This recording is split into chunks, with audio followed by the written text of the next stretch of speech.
Au commissariat de Sète, l'atmosphère est lourde, presque irrespirable, comme si chaque mur avait absorbé la tension des derniers jours. Aurore, concentrée, fixe le dossier posé devant elle avec une intensité froide, consciente que ce qu'elle s'apprête à déclencher pourrait faire basculer plusieurs vies. Face à elle, Sébastien conserve une posture rigide, mais son regard trahit déjà une inquiétude sourde. Il sait que lorsqu'Aurore insiste ainsi, c'est que la vérité n'est plus très loin, même si elle risque de faire des dégâts irréparables. Avec un calme maîtrisé, la policière expose les faits. Les échanges retrouvés entre Marion et Lucas ne laissent que peu de place au doute. Des messages explicites, anciens, persistants, qui racontent une relation cachée depuis près d'1 an. Chaque mot lu à voix basse semble peser davantage dans la pièce, comme une preuve qui s'impose lentement mais sûrement. Sébastien, malgré son expérience, ne peut s'empêcher de ressentir un choc intérieur. Il connaît Marion, ou du moins croyait la connaître, et cette découverte fissure brutalement l'image qu'il avait construite. Il accorde finalement l'autorisation d'interroger Marion, mais son silence en dit long. Ce n'est pas seulement une décision judiciaire, c'est une résignation. Il comprend que la vérité va émerger, et qu'elle risque de ne laisser aucun survivant émotionnel derrière elle. Aurore, elle, ne montre rien. Elle a appris à compartimenter, à avancer sans laisser ses émotions interférer, même lorsque les affaires touchent des proches. Lorsque Marion est convoquée, elle entre dans la salle d'interrogatoire avec une assurance fragile. Son regard est fuyant, mais elle tente de conserver une façade digne. Aurore ne lui laisse aucun répit. Elle déroule les preuves, une à une, avec une précision chirurgicale. Les messages, les déplacements, les incohérences. Tout s'aligne pour former une vérité inévitable. À mesure que les éléments s'accumulent, la résistance de Marion s'effrite. Dans ce face-à-face, il n'y a pas de cris, pas de débordement. Seulement une pression constante, implacable. Aurore sait exactement comment pousser sans briser trop tôt. Elle évoque la perpétuité, non pas comme une menace gratuite, mais comme une conséquence tangible. Elle laisse planer le poids de l'avenir, de la vie détruite, de l'irréversible. Et dans ce silence pesant, Marion commence à vaciller. Finalement, la vérité s'échappe, presque malgré elle. Sa voix tremble à peine lorsqu'elle admet avoir entretenu une relation avec Lucas. Ce n'est pas un aveu explosif, mais une fissure décisive. Elle raconte comment elle l'a aidé, comment elle l'a introduit dans l'univers de sa mère, comment tout a commencé dans une forme d'illusion. À cet instant, Marion ne cherche plus à nier, mais à expliquer, comme si donner du sens pouvait atténuer la gravité de ses actes. Le récit se poursuit, et avec lui, la tension monte encore d'un cran. Marion évoque le moment où tout a basculé. Cette confession d'Adélaïde, brutale, presque indécente, qui lui révèle que sa propre mère a partagé l'intimité de Lucas. Ce détail, à lui seul, agit comme un déclencheur. Dans son regard, on devine encore la blessure, la honte, la rage qui ont pris le dessus. À ce moment-là, Aurore ne l'interrompt pas. Elle sait que Marion est en train de franchir un point de non-retour. Chaque mot prononcé la rapproche de la vérité finale, celle que personne ne veut vraiment entendre. La salle semble suspendue à ses lèvres, comme si le temps lui-même ralentissait pour laisser place à l'inévitable. Marion décrit alors son déplacement sur l'île, guidée par un mélange de colère et de besoin de confrontation. Elle ne préméditait pas encore le pire, du moins pas consciemment. Mais elle voulait comprendre, confronter, obtenir une explication. Pourtant, ce qu'elle a trouvé là-bas n'a fait qu'attiser davantage sa fureur. Lucas, selon ses mots, ne l'a pas prise au sérieux. Il s'est moqué d'elle, a minimisé leur relation, a refusé de reconnaître l'importance de ce qu'ils avaient partagé. Cette humiliation, dans un contexte déjà chargé d'émotions, agit comme une étincelle dans un champ sec. Tout s'embrase en un instant. Le geste arrive alors, brutal, irréversible. Une pierre, saisie dans un élan de rage, vient frapper Lucas à la tête. Le silence qui suit ce moment est presque plus violent que l'acte lui-même. Mais Marion ne s'arrête pas là. Elle décrit comment, dans un état second, elle a maintenu la tête de Lucas sous l'eau, comme si elle voulait effacer tout ce qu'il représentait. Dans la salle d'interrogatoire, l'air devient glacial. Même Aurore, habituée aux pires récits, ressent la gravité de ce qu'elle entend. Ce n'est pas seulement un meurtre, c'est une explosion de haine, de jalousie, de trahison familiale. Marion, elle, semble presque apaisée d'avoir tout dit, comme si l'aveu lui retirait un poids insoutenable. À cet instant, la procédure reprend ses droits. Marion est déférée, sans éclat, sans résistance. Elle sait que tout est terminé. Mais derrière cette apparente résignation, il reste une trace de douleur, une conscience aiguë de ce qu'elle a perdu et détruit. Pendant ce temps, Aurore quitte la salle avec un mélange étrange de soulagement et d'inquiétude. L'affaire semble résolue, du moins en surface. Mais quelque chose en elle refuse de considérer que tout est terminé. Une intuition, presque imperceptible, lui murmure que certaines pièces du puzzle ne sont pas encore à leur place. Lorsque la nouvelle est annoncée à Adélaïde, la réaction est immédiate. Le choc est violent, presque physique. Elle vacille sous le poids de la vérité, incapable d'assimiler que sa propre fille ait pu commettre un tel acte. Ses yeux se remplissent de larmes, mais aucune parole ne parvient à sortir. C'est un effondrement silencieux, profond, irréversible. Sébastien, lui, encaisse différemment. Il reste droit, mais son regard s'assombrit. Ce n'est pas seulement une affaire qu'il voit se conclure, c'est une illusion qui s'effondre. Il ressent une déception immense, mêlée à une tristesse qu'il ne cherche même plus à cacher. La justice a fait son travail, mais à quel prix? À ce moment-là, Roxane apporte une confirmation qui vient sceller définitivement le sort de Marion. Les analyses sont formelles, les messages de chantage, la photo envoyée à Aurore, tout provient bien de Marion. Elle n'était pas seulement la meurtrière, mais aussi celle qui manipulait en coulisses, cherchant à contrôler la situation jusqu'au bout. Cette révélation apporte un soulagement relatif à Aurore. Elle a désormais une explication claire, une cohérence dans les événements. Pourtant, une part d'elle reste sur ses gardes. Trop de zones d'ombre ont entouré cette affaire pour qu'elle s'autorise à baisser totalement la vigilance. En fin de journée, elle retrouve William chez eux. L'ambiance change radicalement. Le poids de l'enquête laisse place à une douceur fragile.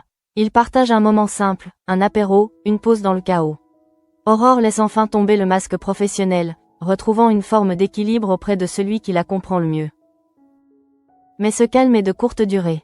Une sonnerie retentit, brisant la tranquillité du moment. William se lève, ouvre la porte, récupère une enveloppe laissée sans explication. Le geste est banal, presque anodin. Pourtant, dès qu'il l'ouvre, quelque chose change. À l'intérieur, une photo. Une image qui ne devrait pas exister, ou du moins pas circuler. Aurore, au lit avec Lucas. Le passé ressurgit avec une violence inattendue.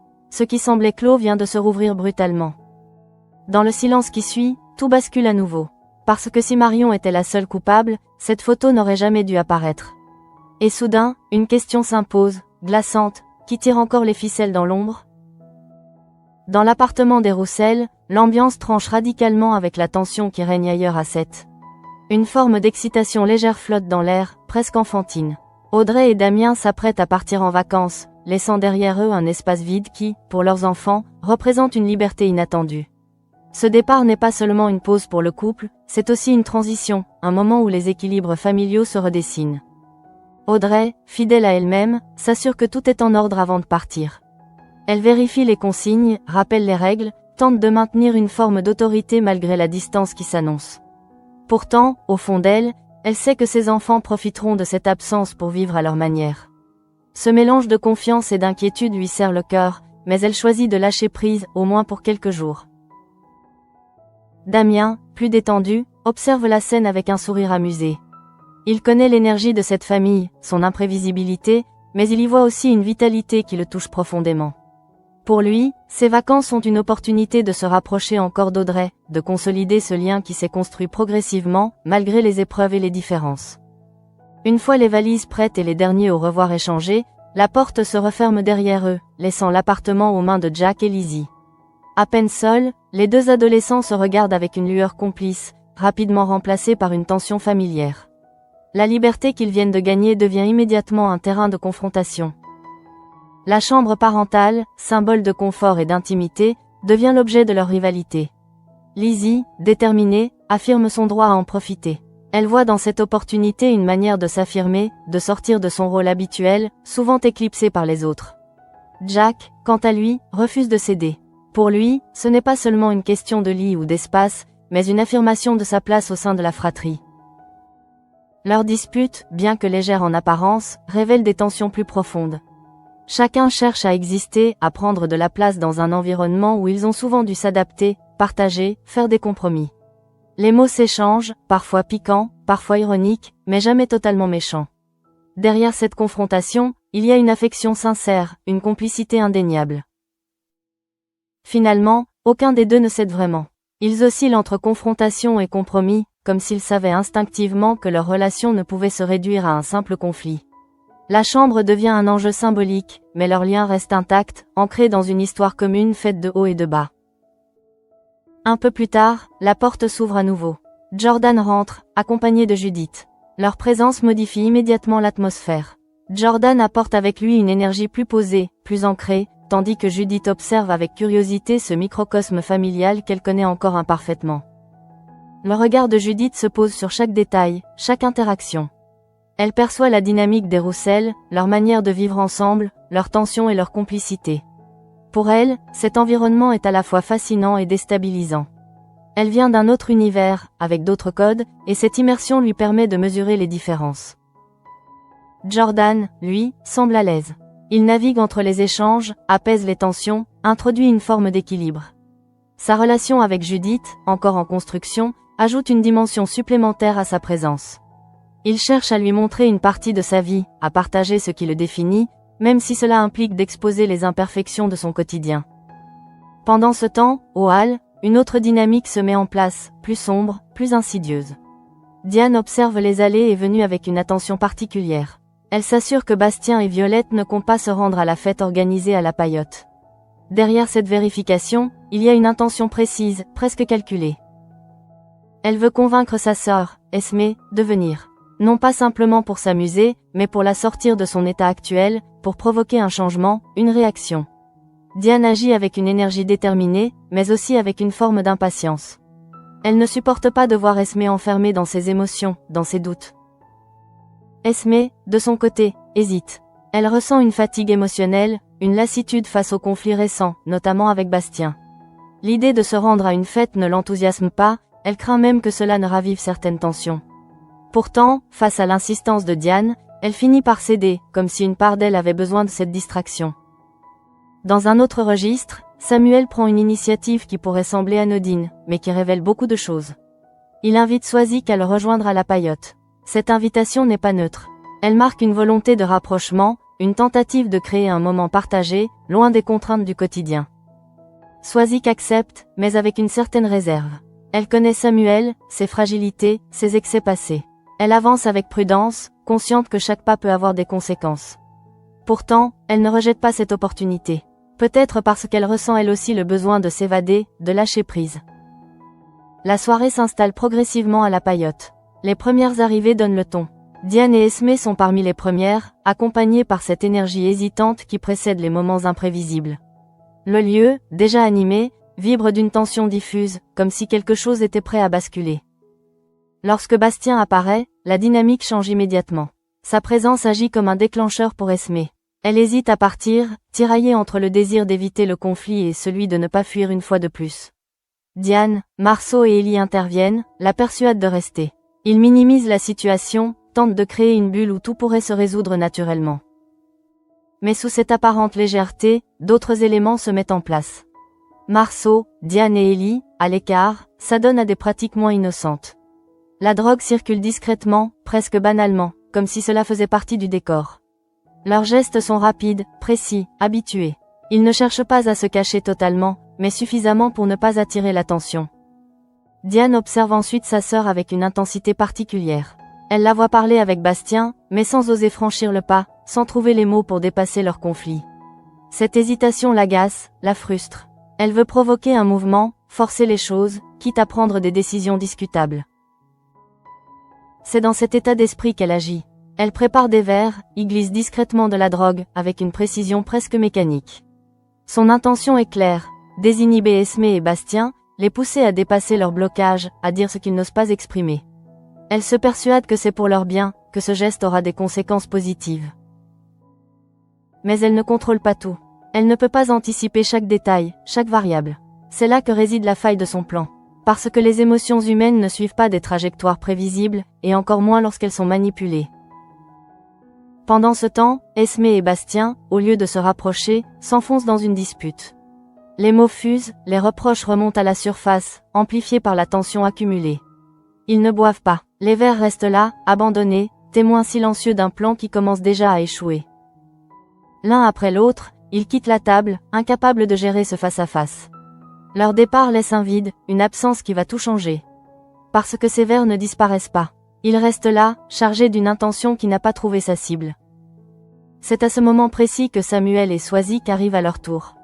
Déjà légèrement alcoolisés, portés par une envie de légèreté, ils s'installent sans se poser de questions. L'environnement les enveloppe, les éloigne de toute prudence. Il ne remarque pas les détails, ne soupçonne rien. Les verres sont là, à portée de main. Ils les prennent, presque machinalement. Un geste simple, banal, mais lourd de conséquences. Ils boivent, sans savoir, sans imaginer ce qui se cache derrière cette apparente normalité.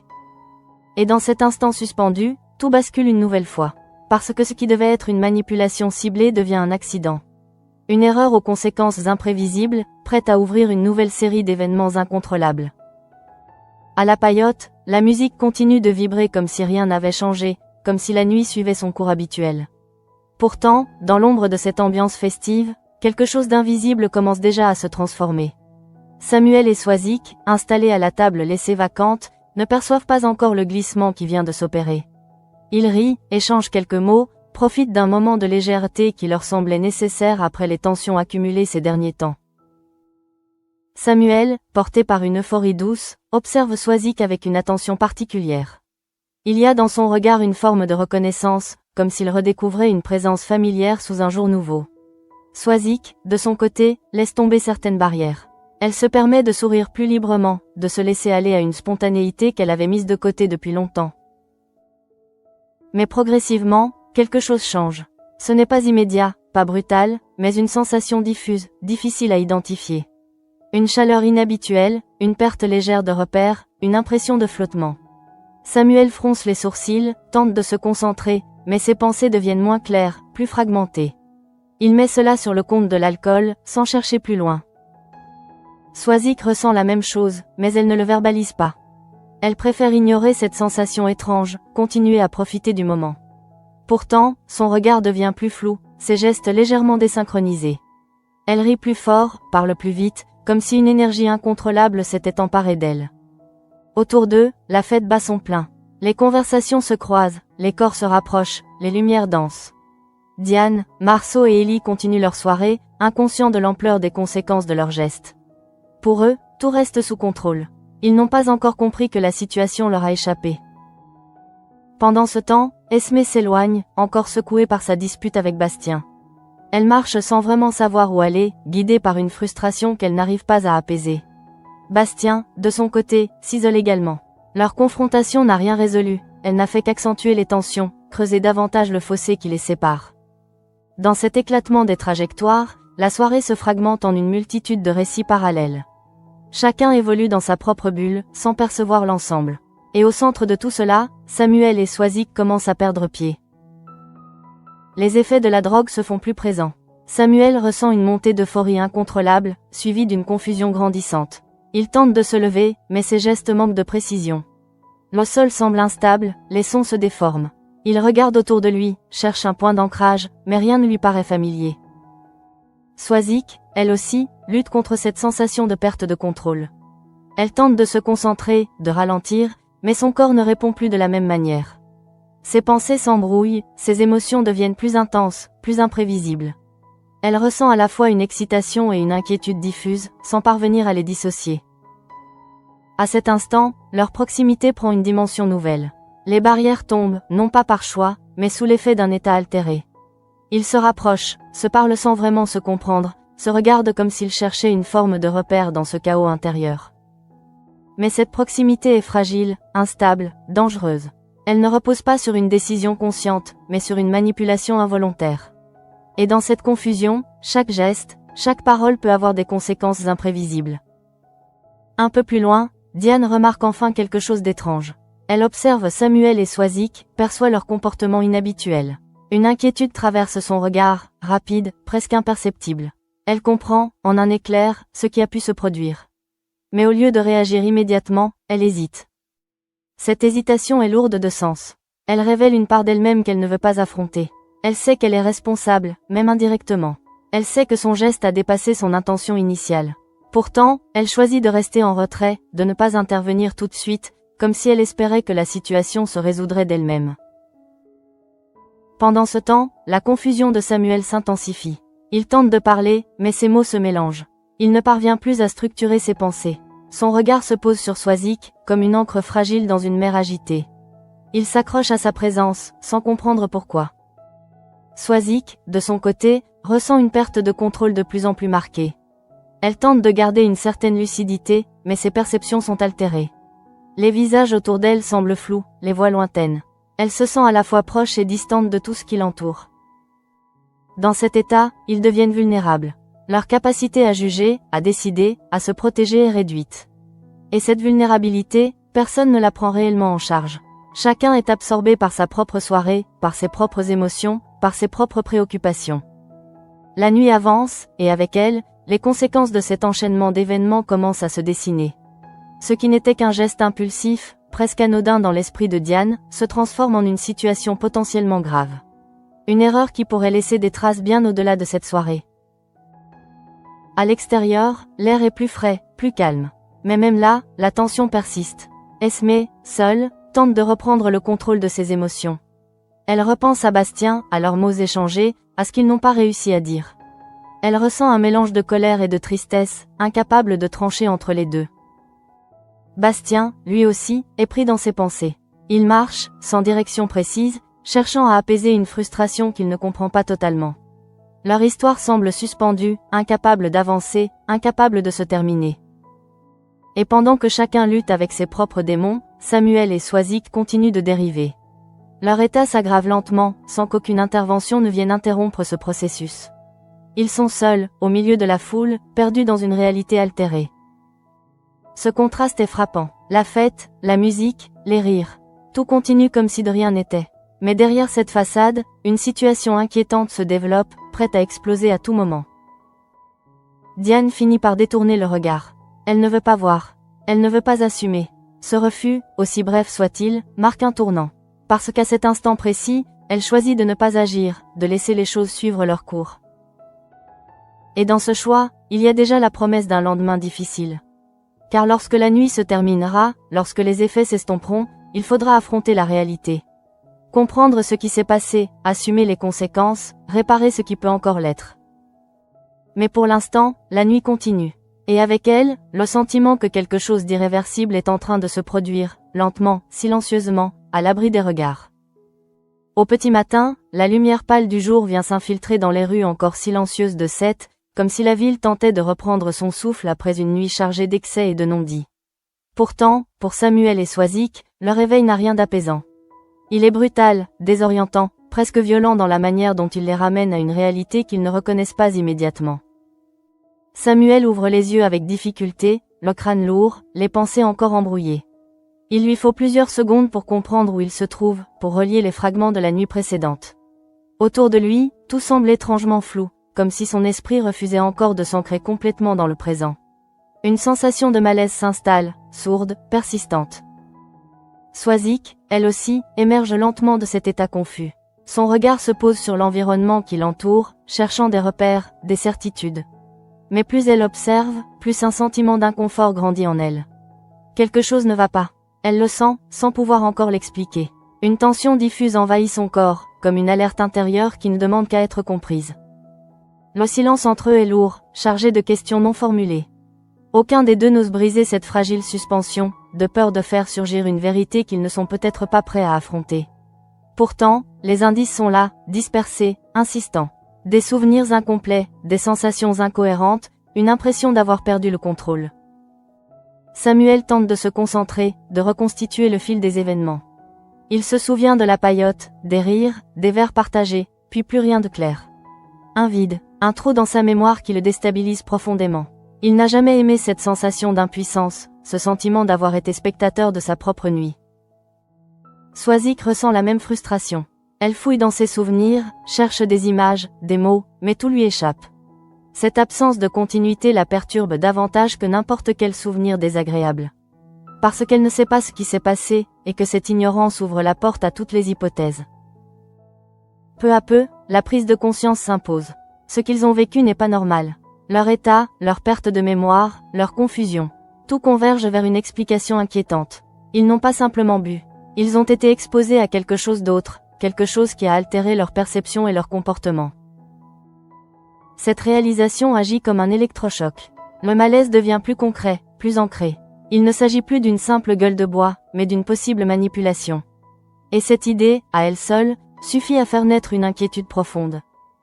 Pendant ce temps, à la paillote, les traces de la nuit commencent à disparaître. Le personnel nettoie, remet de l'ordre, efface les signes visibles de la fête. Mais ce qui s'est joué la veille ne peut pas être effacé aussi facilement.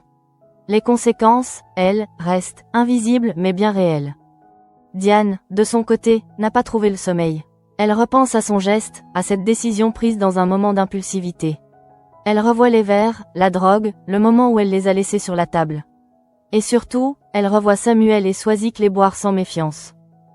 Une culpabilité sourde s'installe en elle, mais elle tente de la repousser. Elle se convainc qu'elle n'avait pas l'intention de faire du mal, que tout cela n'était qu'un malentendu, un enchaînement malheureux de circonstances. Pourtant, au fond d'elle, elle sait que cette justification ne suffit pas. Marceau et Ellie, eux, semblent moins affectés. Ils abordent la situation avec une légèreté presque dérangeante, comme si ce genre d'événement faisait partie de leur quotidien. Leur perception est différente, décalée. Ils ne mesurent pas pleinement les implications de ce qui s'est produit. Cette divergence de réaction crée un déséquilibre au sein du groupe. Diane, plus sensible aux conséquences, commence à s'isoler, à remettre en question ses choix. Elle comprend que ce qui semblait être une simple tentative de provoquer une discussion entre Esmé et Bastien a pris une tournure beaucoup plus grave. Pendant ce temps, Esmé tente de faire le point. Sa nuit, marquée par la dispute, l'a laissée épuisée. Elle repense à Bastien, à leurs mots, à leur incapacité à se comprendre. Elle ne sait plus si elle doit continuer à se battre pour cette relation ou accepter qu'elle soit arrivée à un point de rupture. Bastien, lui aussi, est en proie au doute. Il réalise que leur conflit dépasse un simple malentendu. Il y a entre eux des non-dits, des blessures accumulées, des attentes non satisfaites. Et malgré ces sentiments, il commence à se demander s'ils peuvent réellement avancer ensemble. Dans cet enchevêtrement de tensions, une vérité commence à émerger, rien n'est aussi simple qu'il n'y paraît. Les relations, les émotions, les décisions, tout est interconnecté, influencé par des éléments visibles et invisibles. Chez Aurore, la situation prend une autre dimension. La photo reçue la veille continue de hanter ses pensées. Elle la regarde encore, cherchant un détail, un indice, quelque chose qui pourrait expliquer son origine. Mais plus elle observe, plus le mystère s'épaissit. William, inquiet, tente de la soutenir. Il perçoit la tension qui l'habite, comprend que cette affaire n'est pas totalement terminée. Il ne pose pas trop de questions, mais sa présence est constante, rassurante. Il sait que pour Aurore, le travail ne s'arrête jamais vraiment. Aurore, quant à elle, refuse de considérer cette photo comme un simple résidu de l'affaire Marion. Elle sent qu'il y a autre chose, une dimension qui lui échappe encore. Et cette intuition la pousse à rester vigilante, à ne pas relâcher son attention. Dans cette nouvelle journée qui commence, chaque personnage porte en lui les traces de la veille. Certains cherchent à comprendre, d'autres à oublier, d'autres encore à éviter les conséquences. Mais une chose est certaine, les événements de la nuit n'ont pas fini de produire leurs effets. Samuel et Swazik, confrontés à leur propre vulnérabilité, devront faire face à ce qui s'est passé, même si cela implique de reconnaître qu'ils ont été manipulés. Diane devra affronter sa responsabilité, qu'elle le veuille ou non. Et Aurore, de son côté, devra démêler un fil qui semble encore loin d'être entièrement dévoilé. Ainsi, la journée ne commence pas comme une simple continuité. Elle s'ouvre comme un nouveau chapitre, chargé d'incertitudes, où chaque décision, chaque révélation, pourrait faire basculer les équilibres déjà fragiles. Et dans ce calme apparent, une tension invisible continue de grandir, prête à éclater à tout moment. Au commissariat, Aurore n'a pas laissé le temps au doute de s'installer. Dès les premières heures de la matinée, elle reprend son enquête avec une détermination presque instinctive. La photo reçue la veille ne cesse de revenir hanter son esprit, comme une pièce étrangère qui refuse de s'intégrer au puzzle. Tout semblait pourtant s'aligner après les aveux de Marion, mais ce nouvel élément remet en cause l'équilibre fragile qu'elle pensait avoir atteint. Elle étale les documents devant elle, les rapports, les analyses de Roxane, les relevés des communications. Tout indique que Marion était bien à l'origine du chantage initial. Pourtant, cette nouvelle enveloppe ne correspond pas à son mode opératoire. Le timing, la manière, le silence. Tout diffère. Et ce décalage, aussi subtil soit-il, suffit à éveiller ses soupçons. William, resté à ses côtés, observe sans intervenir. Il connaît Aurore suffisamment pour comprendre que lorsqu'elle entre dans cet état de concentration, il est inutile de la détourner. Pourtant, une inquiétude grandit en lui. Il voit bien que cette affaire dépasse désormais le cadre professionnel. Elle touche à leur intimité, à leur couple, à une part de leur vie qu'ils pensaient protéger. Aurore, elle, refuse de céder à la peur. Elle analyse la photo, cherche à en comprendre l'origine. Qui aurait pu la prendre?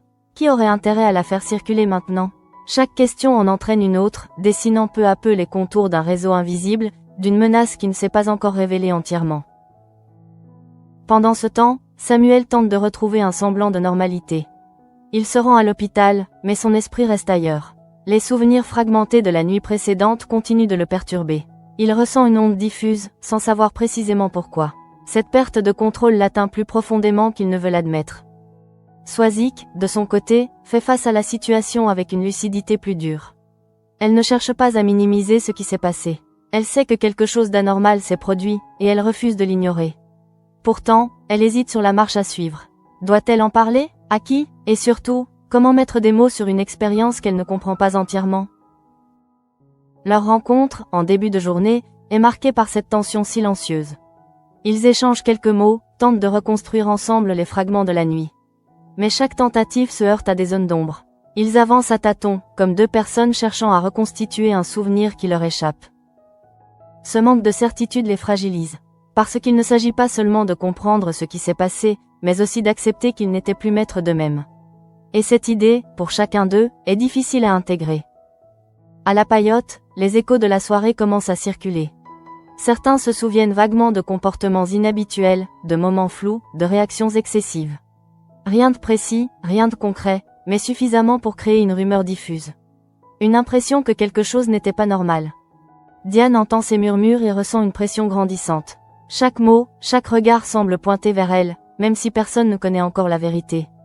Elle se sent observée, jugée, exposée. Cette sensation la pousse à se refermer davantage, à éviter les confrontations, à fuir les discussions. Pourtant, la réalité finit toujours par rattraper ceux qui tentent de l'éviter. Esmé, encore marquée par sa dispute avec Bastien, commence à faire le lien entre les événements. Elle repense au verre, à l'insistance de Diane, à la manière dont tout s'est enchaîné. Une suspicion naît en elle, fragile mais tenace. Cette suspicion ne se transforme pas immédiatement en accusation. Esmé hésite, doute, cherche à comprendre. Elle connaît sa sœur, ses intentions, ses impulsions. Elle sait que Diane agit souvent sans mesurer les conséquences. Mais elle ne peut ignorer ce qu'elle ressent. Bastien, de son côté, reste en retrait. Il observe, analyse, sans intervenir. Sa relation avec Esmé étant déjà fragilisée, il choisit de ne pas ajouter de tension supplémentaire. Pourtant, il perçoit lui aussi que quelque chose ne tourne pas rond, que cette soirée a laissé des traces plus profondes qu'il n'y paraît. Dans cet entrelacement de perceptions, la vérité commence à émerger lentement. Pas encore clairement, pas encore entièrement, mais suffisamment pour créer un malaise partagé. Une conscience collective que les événements de la nuit ne peuvent pas être simplement oubliés. Au commissariat, Aurore reçoit de nouveaux éléments. Rien de décisif, mais des indices qui confirment son intuition. Quelqu'un d'autre est impliqué. Quelqu'un qui observe, qui agit dans l'ombre, qui manipule les situations sans se dévoiler. Cette présence invisible devient peu à peu une certitude. Elle comprend alors que l'affaire Marion n'était qu'une partie d'un ensemble plus vaste. Une pièce parmi d'autres, intégrée dans un schéma qu'elle n'a pas encore entièrement déchiffré. Et cette prise de conscience redonne une dimension inquiétante à l'ensemble de l'enquête. William, en voyant l'évolution de la situation, ne peut s'empêcher de ressentir une forme d'impuissance. Il aimerait protéger Aurore, la préserver de cette spirale, mais il sait que ce n'est pas possible. Elle est déjà engagée, trop profondément pour reculer. Leur relation, bien que solide, est mise à l'épreuve. Parce que lorsque le danger s'immisce dans l'intimité, il ne laisse rien intact. Chaque regard, chaque silence, chaque non-dit prend une importance nouvelle. Pendant ce temps, Samuel et Swazik doivent faire face à leurs propres interrogations. Leur relation, déjà complexe, se retrouve encore plus fragilisée par ce qui s'est passé. Ils doivent décider s'ils avancent ensemble ou s'ils prennent leur distance. Et cette décision, loin d'être simple, dépend autant de leurs émotions que de leur capacité à affronter la vérité. La journée avance, et avec elle, la tension ne fait que croître. Les fils se croisent, les récits se superposent, les secrets commencent à remonter à la surface. Rien n'est encore totalement révélé, mais tout converge vers une conclusion inévitable. Ce qui s'est passé ne peut pas rester sans conséquences. Dans ce climat d'incertitude, chacun est contraint de faire face à ses choix. Diane devra assumer son geste. Esmé devra décider si elle lui fait confiance. Samuel et Swazik devront comprendre ce qu'ils ont vécu. Et Aurore, plus que jamais, devra aller jusqu'au bout de son enquête. Car derrière les apparences, une vérité plus sombre se dessine. Une vérité qui ne demande qu'à éclater, prête à bouleverser les équilibres déjà fragiles de Seth. La journée touche lentement à sa fin, mais à 7, rien ne semble réellement s'apaiser. Une tension sourde continue de circuler entre les personnages, comme un fil invisible reliant des événements qui, en apparence, n'ont rien en commun. Pourtant, chacun ressent que quelque chose s'est brisé, ou peut-être simplement déplacé, prêt à provoquer de nouvelles secousses. Au commissariat, Aurore reste seule face à ses dossiers. Le silence autour d'elle contraste avec l'agitation intérieure qui ne la quitte pas. Elle repense aux aveux de Marion, à cette vérité brutale qui a mis fin à une partie de l'enquête. Mais plus elle y réfléchit, plus cette résolution lui semble incomplète, presque artificielle. La photo posée devant elle agit comme une faille dans son raisonnement. Elle la regarde encore, comme si elle espérait qu'un détail lui échappe et finisse par s'imposer. Mais ce n'est pas une preuve qu'elle observe, c'est une menace. Une intrusion dans sa vie privée, un rappel que quelqu'un, quelque part, détient encore des cartes qu'elle ne connaît pas. William entre discrètement dans la pièce, conscient de ne pas vouloir briser cet instant de réflexion. Il s'approche, pose une main sur l'épaule d'Aurore, dans un geste simple mais chargé de sens. Leur relation repose sur cette capacité à être présents l'un pour l'autre, même dans les moments les plus incertains. Aurore ne détourne pas le regard de la photo. Elle sait que cette affaire ne s'arrête pas là. Elle le sent avec une certitude presque instinctive. Ce n'est pas seulement une enquête, c'est un enchevêtrement de secrets, de manipulations, de vérités incomplètes. Et elle est désormais au centre de ce réseau. Dans un autre coin de la ville, Samuel et Swazik tentent de donner un sens à ce qu'ils ont vécu. Leur discussion est plus posée, plus lucide. Ils ont accepté l'idée qu'ils ont été drogués, qu'ils ont perdu le contrôle.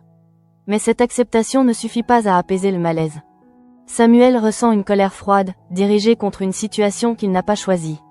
Il n'aime pas être manipulé, encore moins être placé dans une position de faiblesse. Cette expérience remet en question sa confiance, non seulement envers les autres, mais aussi envers lui-même. Swazik, elle, adopte une approche différente. Elle cherche à comprendre, à analyser, à replacer les événements dans un contexte plus large. Elle sait que cette situation n'est pas isolée, qu'elle s'inscrit dans une dynamique collective. Et cette lucidité la pousse à envisager les conséquences avec plus de distance. Entre eux, un lien se redessine, plus fragile mais aussi plus sincère. Ils partagent une expérience qui les dépasse, qui les oblige à se confronter à leurs limites. Et dans cette confrontation, ils découvrent une forme de vérité, imparfaite mais essentielle. À la paillote, Diane finit par faire face à la réalité. Les regards, les rumeurs, les silences.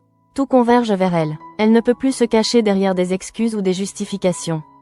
Elle comprend que son geste, même s'il n'était pas animé par une intention malveillante, a eu des conséquences réelles. Esmé, en face d'elle, attend une réponse. Pas une explication vague, mais une reconnaissance. Leur relation, déjà fragilisée, repose désormais sur cette confrontation. Diane hésite, puis finit par admettre ce qu'elle a fait. Les mots sont difficiles à prononcer, mais une fois sortis, ils changent tout. Le silence qui suit est lourd, chargé d'émotions contradictoires. Esmé ressent de la colère, de la déception, mais aussi une forme de compréhension. Elle connaît sa sœur, ses impulsions, ses erreurs. Mais cette fois, la limite a été franchie. Ce moment devient un point de bascule. Leur relation ne sera plus jamais exactement la même. Elle devra être reconstruite, repensée, redéfinie. Et cette reconstruction prendra du temps, peut-être plus qu'elle ne l'imagine. Bastien, témoin indirect de cette confrontation, comprend que certaines choses échappent à son contrôle.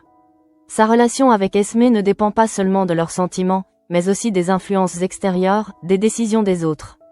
Cette prise de conscience le pousse à reconsidérer sa position, à envisager l'avenir avec plus de prudence. Dans cet enchevêtrement de relations, chacun avance à son rythme, avec ses doutes, ses certitudes, ses contradictions. Rien n'est simple, rien n'est figé. Tout évolue, lentement, parfois brutalement. Au même moment, chez les Roussel, l'ambiance reste plus légère en apparence. Jack et Lizzie continuent de se chamailler, mais leur conflit a perdu de son intensité. Il devient presque un jeu, une manière de maintenir un équilibre familier. Jordan, avec Judith, observe cette dynamique avec un mélange d'amusement et de réflexion. Judith, en particulier, perçoit la richesse de ces interactions. Elle comprend que derrière les disputes se cache une véritable solidarité, une capacité à rester unie malgré les différences. Cette découverte la touche, la pousse à reconsidérer certaines de ses propres perceptions. Mais même dans cette bulle plus apaisée, les échos des événements extérieurs finissent par se faire sentir. Parce qu'à 7, rien ne reste isolé très longtemps. Les histoires se croisent, se répondent, se nourrissent les unes des autres. Aurore, en quittant enfin le commissariat, emporte avec elle cette sensation persistante que tout n'est pas terminé. La nuit tombe à nouveau sur la ville, enveloppant les rues d'une obscurité douce mais trompeuse. Car sous cette apparente tranquillité, les tensions continuent de se développer. La photo, le chantage, la drogue, les aveux. Autant d'éléments qui, mis bout à bout, dessinent une réalité plus complexe qu'il n'y paraît. Une réalité où chaque réponse ouvre de nouvelles questions, où chaque résolution révèle une nouvelle faille. Et dans ce jeu d'ombre et de lumière, une certitude s'impose, ce qui vient de se produire n'est qu'une étape. Une transition vers quelque chose de plus grand, de plus dangereux, de plus révélateur. Parce qu'à 7, les secrets ne disparaissent jamais vraiment. Ils attendent, tapis dans l'ombre, le moment opportun pour ressurgir et bouleverser à nouveau le fragile équilibre des vies qu'ils traversent.